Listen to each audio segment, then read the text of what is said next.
नमो नमः। मणिका संस्कृत अभ्यास पुस्तकस्य अनुशिक्षणे भवतां स्वागतम्। अधुना वयं 17 अभ्यासस्य चतुर्थं भागं पठामः। अस्मिन् भागे वयं मिश्रितप्रश्नान् पठामः।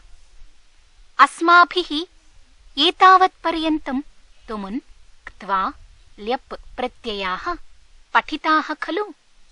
तेषाम् आधारेण अधुना मिश्रिताभ्यासं कुर्मः। अत्र वाक्येषु तुमुन् क्त्वा ल्यप् प्रयुक्तवाक्यानि सन्ति।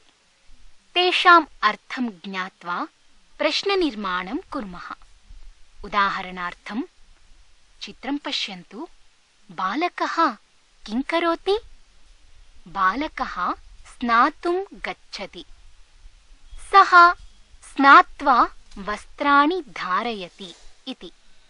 अत्र पश्यन्तु, प्रथमवाक्ये स्नातुम् इति तुमुन्नन्तं वर्तते। द्वितीये वाक्ये स्नात्वा इति क्त्वान्तं वर्तते। तर्हि प्रश्ननिर्माणं कथं भवति? पश्यन्तु, बालकः किं कर्तुं गच्छति? सः कदा वस्त्राणि धारयति? अत्र चित्रे पश्यन्तु, सुशीला किं करोति? सुशीला दुग्धं क्रेतुं गच्छति। सा दुग्धं क्रीत्वा आगच्छति। सुशीला किं कर्तुं गच्छति? सा किं क्रीत्वा आगच्छति इति। अहं पठितुं वाचनालयं गच्छामि। अहं पठित्वा आपणं प्रविशामि। त्वं पठितुं कुत्र गच्छसि? त्वं पठित्वा कुत्र प्रविशसि? खगाः विहर्तुम् उड्डयन्ते। ते विहृत्य नीडेषु प्रविशन्ति। खगाः किमर्थम् उड्डयन्ते? ते किं कृत्वा नीडेषु प्रविशन्ति? अस्मिन् विभागे कोष्टकेषु धातवः दत्ताः।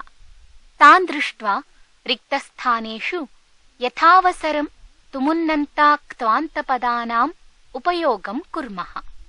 उदाहरणार्थं धेनवः क्षेत्रं गच्छन्ति।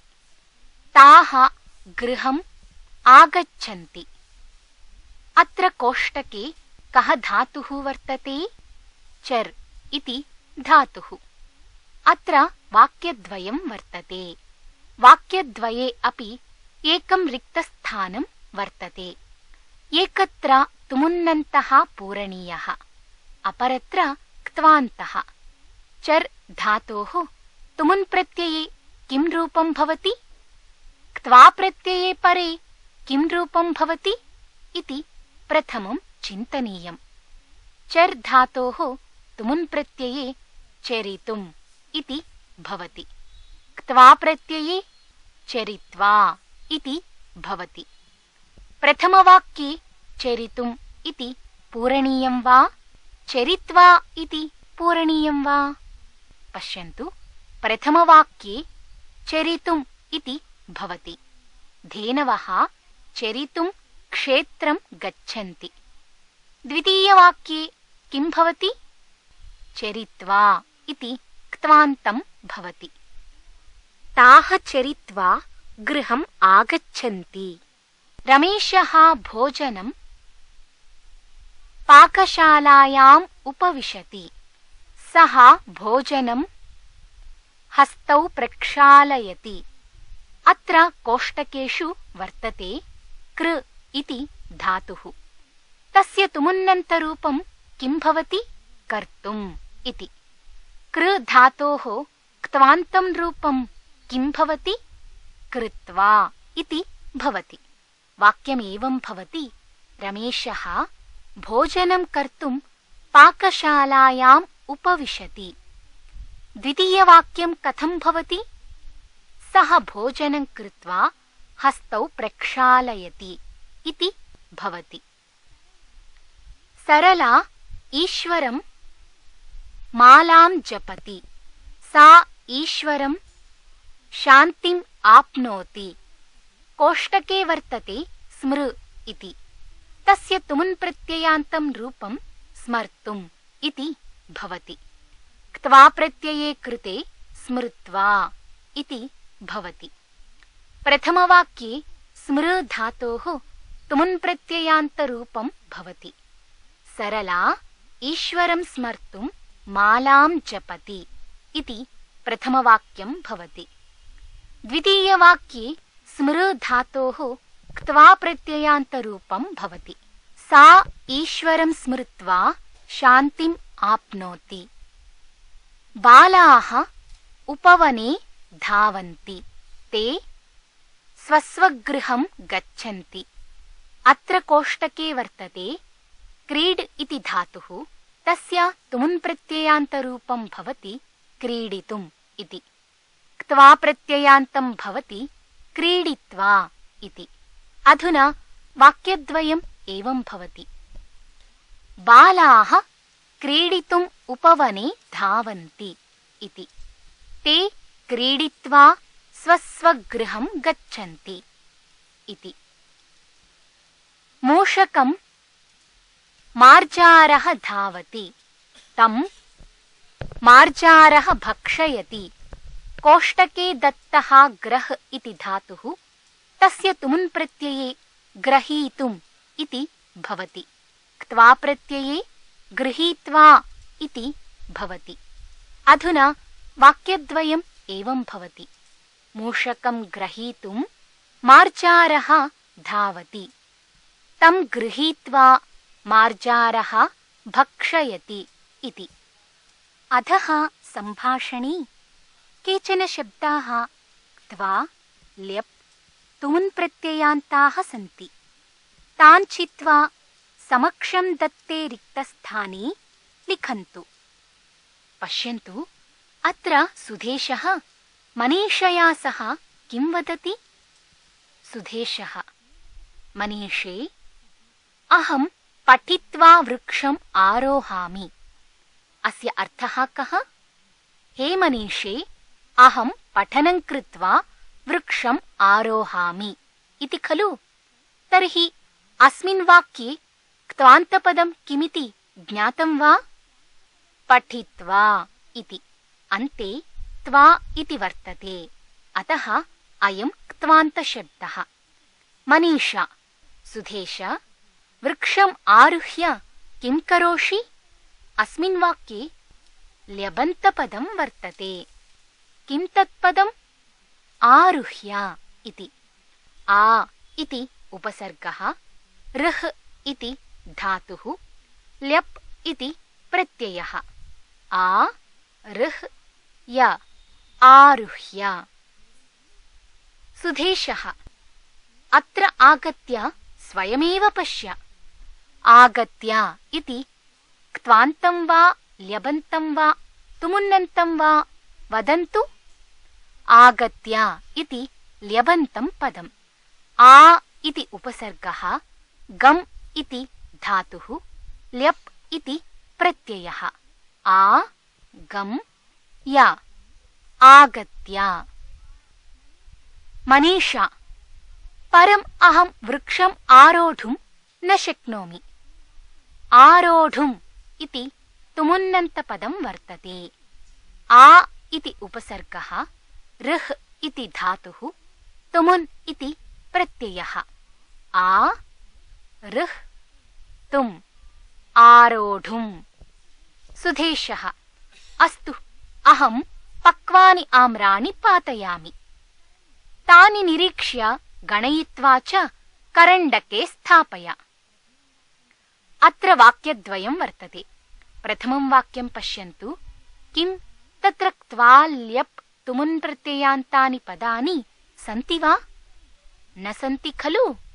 तर्हि द्वितीयं वाक्यं पश्यामः। गणयित्वा इति वर्तते। गण इ त्वा, गणयित्वा। अनन्तरं ल्यबन्तानि पदानि वर्तन्ते किम्? पश्यन्तु, निरीक्ष्य इति वर्तते।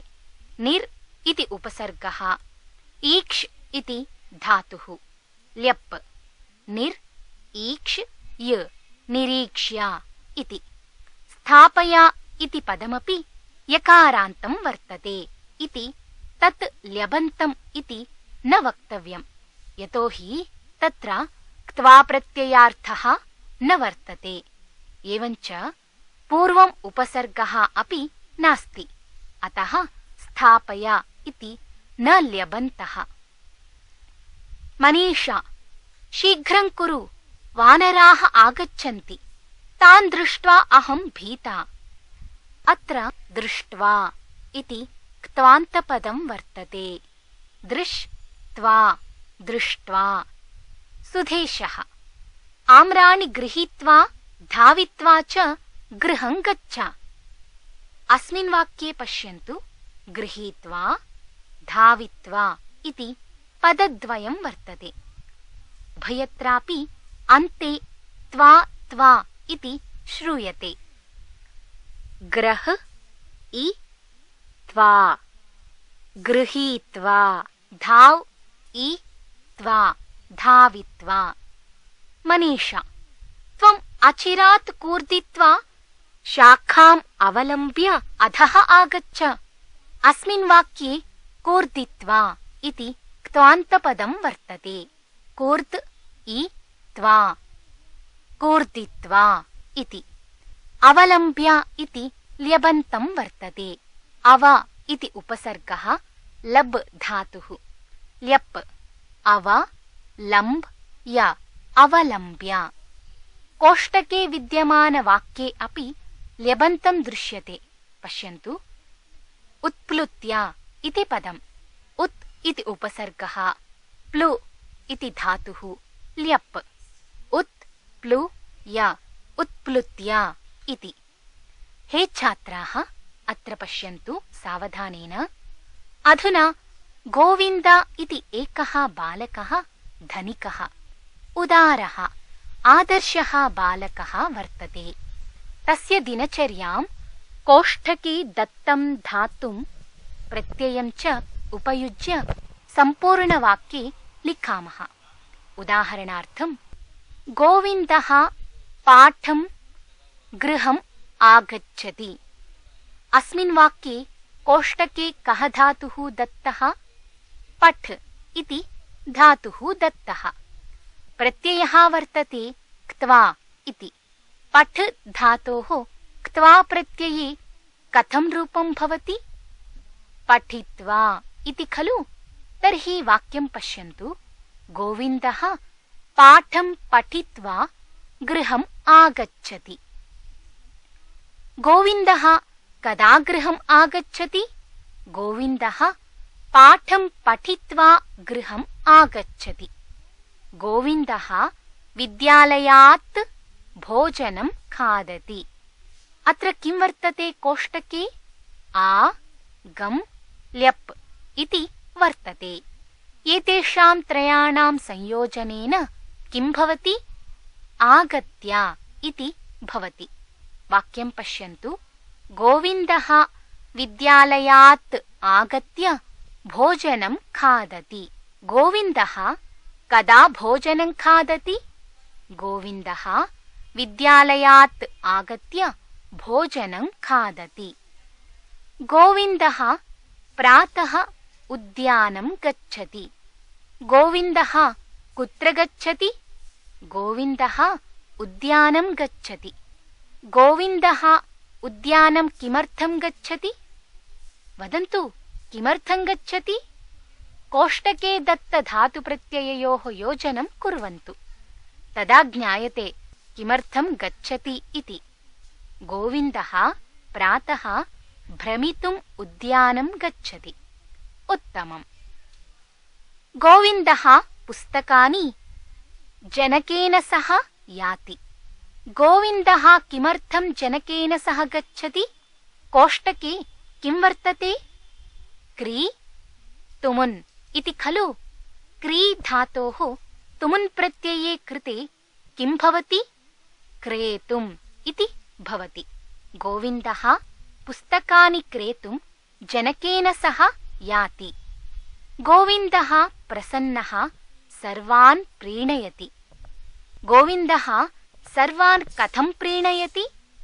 गोविन्दः प्रसन्नः भूत्वा सर्वान् प्रीणयति। भूक्त्वा भूत्वा इति भवति। भूधातोः क्त्वा प्रत्यये भूत्वा इति भवति। गोविन्दः वृक्षेभ्यः जलं पर्यावरणं रक्षति। कोष्टके किं वर्तते? दा क्त्वा इति वर्तते। दा धातोः क्त्वा प्रत्यये किं भवति? दत्वा इति भवति खलु? अधुना वाक्यं पश्यन्तु। गोविन्दः वृक्षेभ्यः जलं दत्त्वा पर्यावरणं रक्षति। गोविन्दः रामायणं शान्तिं लभते। पश्यन्तु छात्राः, अत्र कोष्टकेषु किं वर्तते? सम् पठ् ल्यप् इति वर्तते। सम् इति उपसर्गः, पठ् इति धातुः, ल्यप् इति प्रत्ययः। त्रयाणां मेलनेन किं भवति? सम्पठ्य इति भवति। गोविन्दः रामायणं सम्पठ्य शान्तिं लभते। गोविन्दः दीनेभ्यः धनादिकं समाजं सेवते। गोविन्दः कथं समाजं सेवते? गोविन्दः दीनेभ्यः धनादिकं। धनादिकं किं कृत्वा? पश्यन्तु कोष्टके किं वर्तते इति। प्र दा ल्यप् योजयतु। प्रदाय। एवं वाक्ये वदन्तु। गोविन्दः दीनेभ्यः धनादिकं प्रदाय समाजं सेवते। भवन्तः सर्वे तालिकां पश्यन्तु। अत्र प्रथमपङ्क्तौ कर्तृपदानि सन्ति, द्वितीयपङ्क्तौ कर्मपदानि सन्ति। एते पञ्चकर्तारः पृथक् पृथक् कार्यं कुर्वन्ति। ते किं किं कुर्वन्ति इति तालिकायां दत्तपदानाम् आधारेण 10 वाक्यानि रचयामः। उदाहरणार्थं पङ्कजः वेदान् अधीत्य प्रसीदति। पश्यन्तु, अत्र पङ्कजः इति कर्ता किं करोति? वेदान् अधीत्य प्रसीदति। रेखा क्रीडनकानि क्रेतुं गच्छति। रेखा दुग्धं पीत्वा वर्धते। अधुना भवन्तः वदन्तु, सः गृहं गत्वा पठति। सः देशं रक्षितुं संकल्पते। सम्यगुक्तम्। पङ्कजः दुग्धं पीत्वा वर्धते। सा गृहं गत्वा पठति। अधुना वदन्तु भवन्तः, सा देशं रक्षितुं संकल्पते। मित्रं वेदान् अधीत्य प्रसीदति। मित्रं क्रीडनकानि क्रेतुं गच्छति। अधुना पश्यन्तु, अत्र कश्चन रुचिकरः अंशः वर्तते। विकासः इति कश्चन उत्तमः बालकः। अत्र सः किं किं कृत्वा जीवनं यापयति इति प्रथमविभागे वर्तते। किं किम् अकृत्वा जीवनं यापयति इति च द्वितीयविभागे वर्तते। तथैव अत्र कोष्टकेषु धातवः प्रत्ययाश्च दत्ताः सन्ति। तेषां संयोजनं कृत्वा वाक्यस्य आरम्भे विकासः इति, अन्ते च जीवनं यापयति इति योजयित्वा वाक्यानि लिखामः। प्रथमं वाक्यं पश्यन्तु। प्रथमविभागे गङ्गाजलम् इति अस्ति। द्वितीयविभागे असत्यं न इति अस्ति। प्रथमविभागे कोष्टकेषु पा धातुः क्त्वा प्रत्ययश्च दत्तः अस्ति। तयोः संयोजनेन पीत्वा इति भवति। द्वितीयविभागे वद् इति धातुः वर्तते। क्त्वा इति प्रत्ययः वर्तते। तयोः संयोजनेन उदित्वा इति भवति। वाक्यस्य आदौ विकासः इति शब्दः योजनीयः इति पठितम्। एवम् अन्ते च जीवनं यापयति इति योजनीयम् इत्यपि पठितम्। वाक्यं लिखामः। विकासः गङ्गाजलं पीत्वा असत्यम् अनुदित्वा अथवा न उदित्वा जीवनं यापयति। द्वितीयं पश्यामः। प्रथमविभागे अम्बाम् इति वर्तते। द्वितीयविभागे न दुःखी इति वर्तते। अत्र एकस्मिन् कोष्टके सेव् इति धातुः क्त्वा इति प्रत्ययश्च वर्तते। द्वयोः संयोजनेन सेवित्वा इति भवति। अन्यस्मिन् भू इति धातुः क्त्वा इति प्रत्ययश्च वर्तते। तयोः संयोजनेन भूत्वा इति भवति। सम्पूर्णवाक्यं भवति विकासः अम्बां सेवित्वा दुःखी न भूत्वा जीवनं यापयति। तृतीयम् अस्ति प्रथमविभागे प्रातः इति वर्तते। द्वितीयविभागे न उद्याने इति वर्तते। अत्र कोष्टके उत् स्था ल्यप् इति वर्तते। उत् इति उपसर्गः, स्था इति धातुः, ल्यप् इति प्रत्ययः त्रयाणां संयोजने उत्थाय इति भवति। द्वितीये विभागे कोष्टके वर्तते अपरि भ्रम् ल्यप् इति। अधुना त्रयाणां मेलनं कुर्मः। तर्हि अपरि भ्रम् ल्यप् इति। अधुना त्रयाणां मेलनं कुर्मः। तर्हि अपरिभ्रम्य इति भवति। वाक्यम् एवं भवति। विकासः प्रातः उत्थाय उद्याने न अपरिभ्रम्य जीवनं यापयति। चतुर्थं वर्तते दुग्धं न अस्वस्थताम्। कोष्टकेषु वर्तते आ इति उपसर्गः, पा इति धातुः, ल्यप् इति प्रत्ययः। एतेषां त्रयाणां मेलनेन किं भवति? आपाय इति भवति। विकासः कथं जीवनं यापयति? विकासः अस्वास्थ्यम् अप्राप्य जीवनं यापयति। पश्यन्तु, कोष्टके किं वर्तते? प्र आप् ल्यप् इति वर्तते। एतेषां योजनेन किं भवति?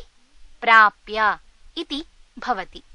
विकासः दुग्धम् आपाय अस्वस्थतां न प्राप्य जीवनं यापयति।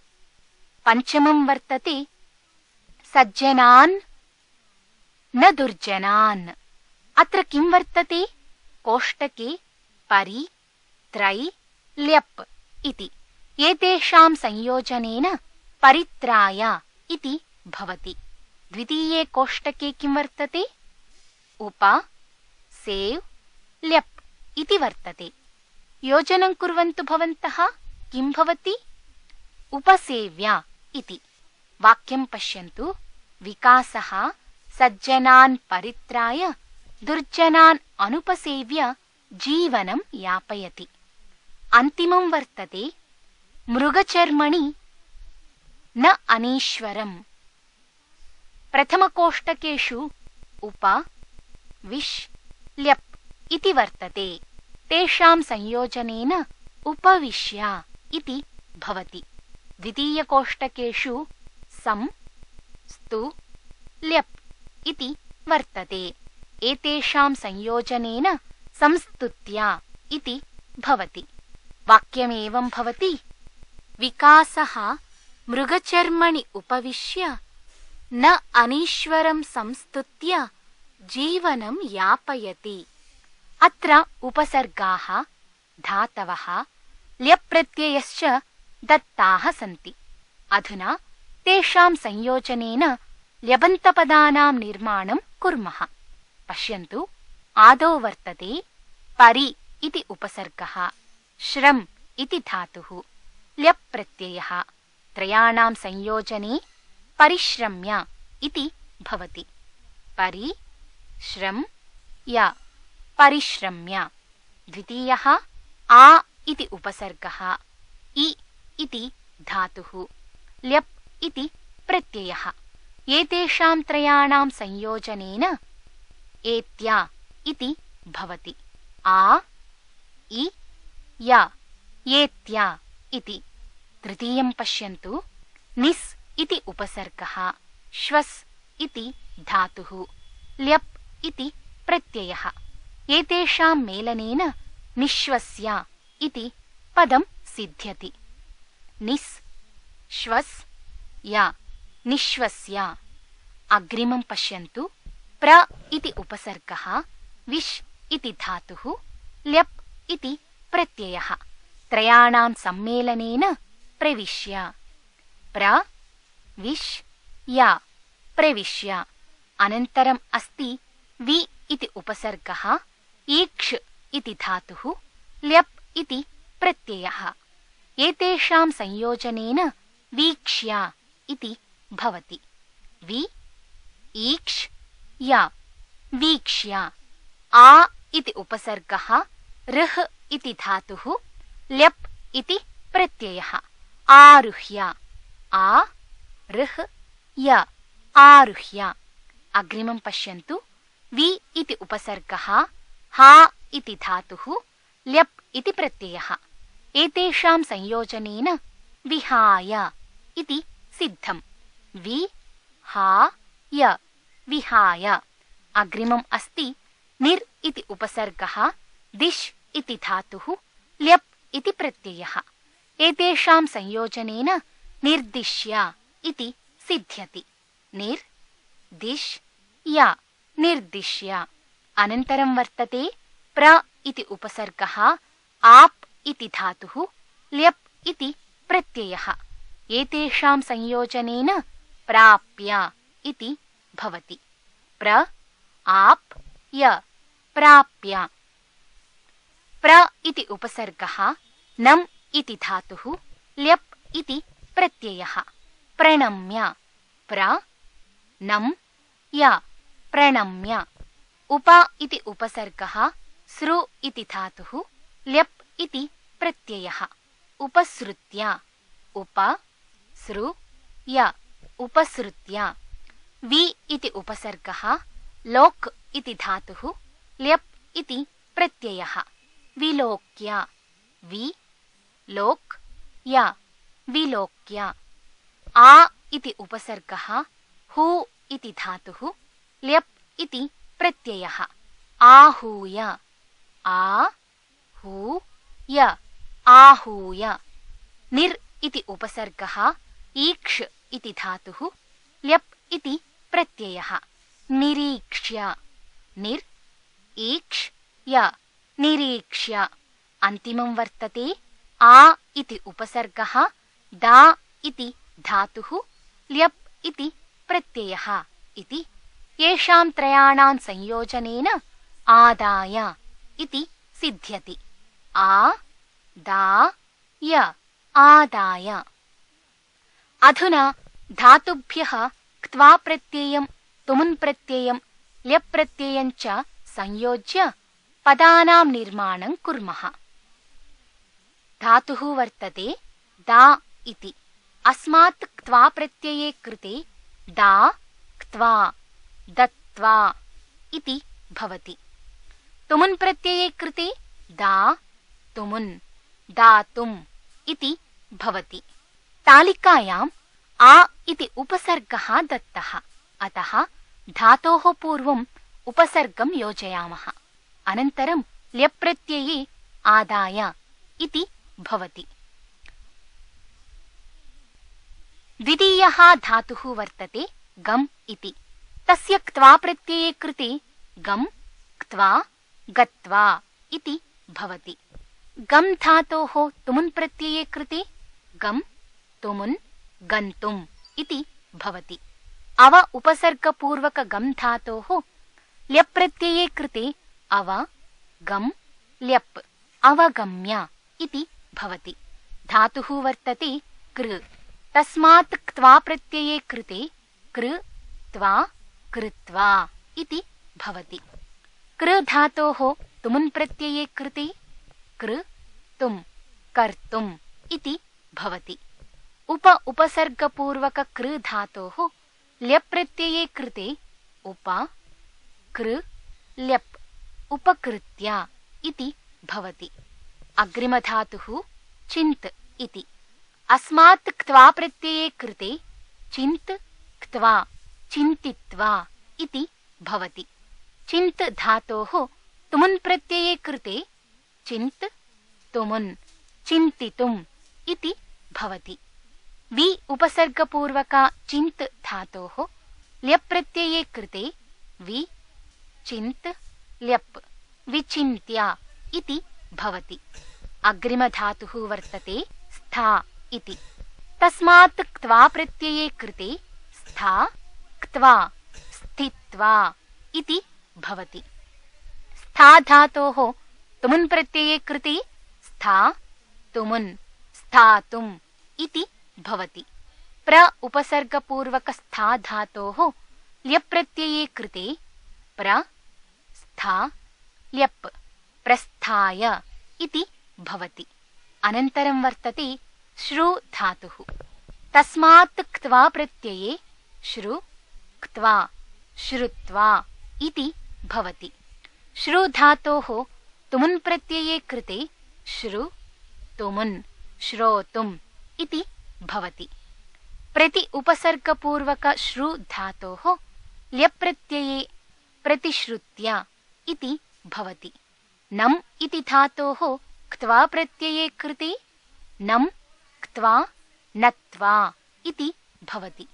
नम् धातोः तुमुन् प्रत्यये कृते नम् तुमुन् नन्तुम् इति भवति। प्र उपसर्गपूर्वक नम् धातोः ल्यप् प्रत्यये कृते प्र नम् ल्यप् प्रणम्य इति भवति। विश् इति धातोः क्त्वा प्रत्यये कृते विश् क्त्वा विष्ट्वा इति भवति। विश् धातोः तुमुन् प्रत्यये कृते विश् तुमुन् वेष्टुम् इति भवति। उप इति उपसर्गपूर्वकस्य विश् धातोः ल्यप् प्रत्यये उपविश्य इति भवति। हस् धातोः क्त्वा प्रत्यये हस् क्त्वा हसित्वा इति भवति। हस् धातोः तुमुन् प्रत्यये कृते हस् तुमुन् हसितुम् इति भवति। वि इति उपसर्गपूर्वकस्य हस् धातोः ल्यप् प्रत्यये कृते वि हस् ल्यप् विहस्य इति भवति। एतावता सप्तदशाभ्यासस्य चतुर्थः भागः अस्माभिः पठितः। अनेन सप्तदशाभ्यासः समाप्तः। अग्रिमे पाठे पुनः मिलामः। धन्यवादः।